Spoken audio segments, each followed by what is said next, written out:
These days, you might be spotting a lot of news channels popping chyrons about violence and casualties in Sudan. To comprehensively understand what exactly is going on in Sudan, this video seems the right place to start.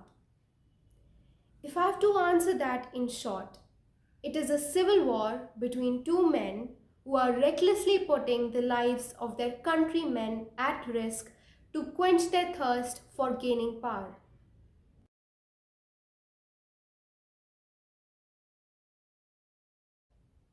Sudan was decolonized from the United Kingdom and Egypt in 1956, and the country fell into the clutches of a civil war. From 1983 to 2005, Sudan was split into two major factions consisting of North Sudanese and South Sudanese due to political and religious variabilities.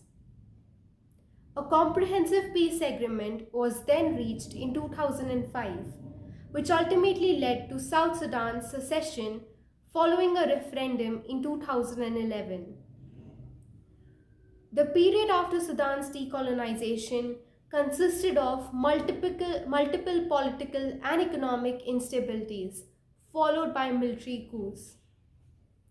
Omar al-Bashir dictated the country for long 30 years until he was ousted by a coalition led by General Abdel Fattah al-Burhan and Mohammed Hamdan Daglo in 2019. Yes, the same men who are now fighting tooth and nail were formerly allies in their quest to oust Bashir.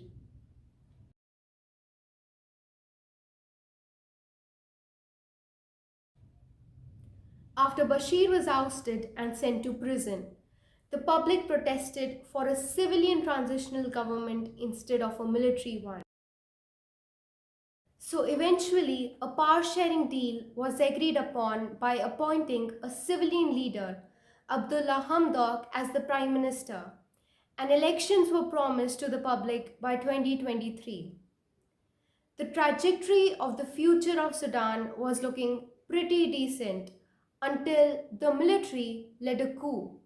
And after a few months of turmoil, Abdullah Hamdok finally happened to resign, leaving the army fully in control. The army continued to pledge elections by 2023.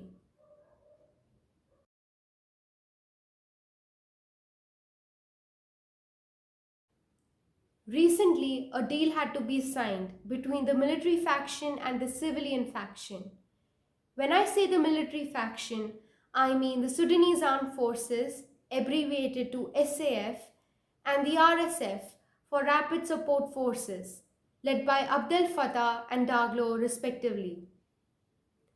In February of 2023, friction between these two leaders were clearly visible, which delayed the signing of a power-sharing deal with the civilian faction.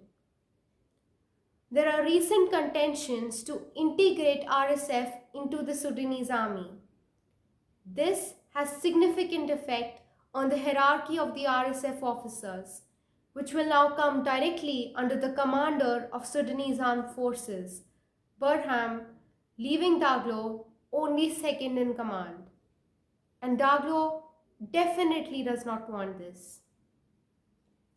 Daglo insisted to extend the integration time to 10 years, whereas the SAF wants it only in 2 years.